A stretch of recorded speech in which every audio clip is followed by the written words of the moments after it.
A live cast. This is Doug and Cindy on a cold February day, and we're bringing our 5cast to you today, and we're talking about helping Mama decide if she is safe at home. And there's a lot, and Cindy's got a and pretty... we have a flower. Yeah. These have actually been blooming out since January, the end of January. Our poor little flowers and trees, they're going to bud out and then get nipped in the bud. Now it's like probably freezing, I don't know, but Close to it. close to it. So this is a 5cast, meaning we're going to cover all of this in 5 minutes or less and hit the main points and hopefully give you all some good information. But you know, some of you may be struggling with this now. You may have a mom or dad at home, they're declining, you think they need some help, and you know, a lot of times, depending if they've got Alzheimer's or dementia, they may think they're fine, they may think they don't need any help, but that you see they do. You know, you may have gotten a call from a neighbor that said, hey, your mom was out walking in the street and she didn't know where she was at, or I met your mom at the grocery store, she didn't know how to get home, or what else have we heard over the years? She fell. She fell, yeah. And this is a big problem with seniors. Falls is the #1 reason seniors go to the hospital, to the emergency room. You may have seen a bruise on her arm or some torn skin. You know, she may have fallen once or twice. So it's just the little things that you notice you really need to be very aware of. You need to do an assessment. You know your loved one better than anyone else, so you need to do the assessment, and you and any siblings that you have. And then once you get the family assessment, then obviously go to her doctor and get a physician to do an assessment. If her primary care physician, and if she hasn't also been to a geriatric physician or some specialist that deals with issues of the aging, get an appointment. You know, sometimes it's months before you can get in to see one of these specialists, so set an appointment as quickly as possible. So once you do your assessment, get a physician's assessment.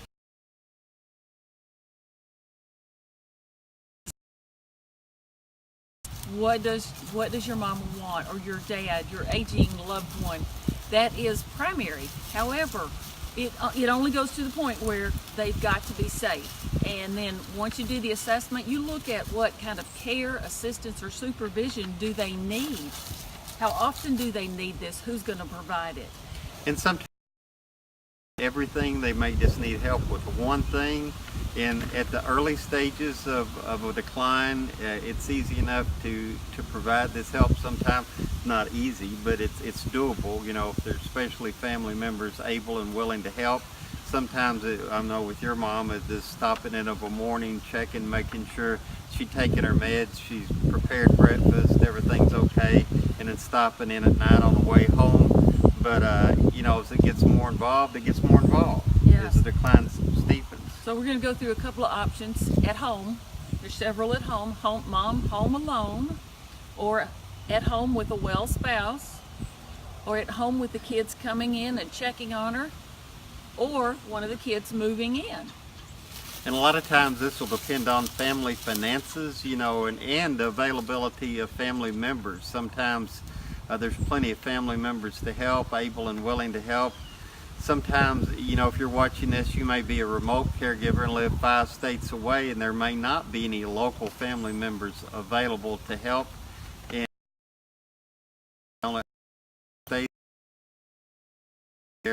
and that is expensive. I mean, in our area, it's like close to $20 an hour.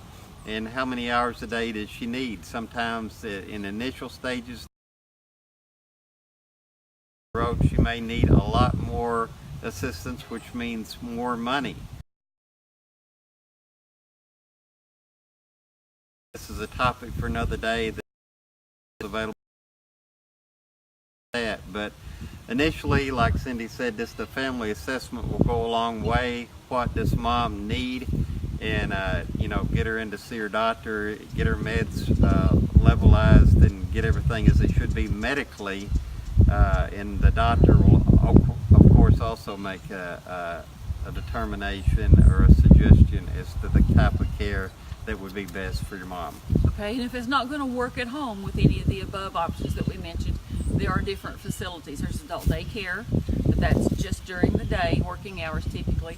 There's independent living, assisted living, and skilled care. So there are a lot of different options, and To look at these options, we've got a link below this video. We'll put it up later today. Just click on that and it'll go through the different care options.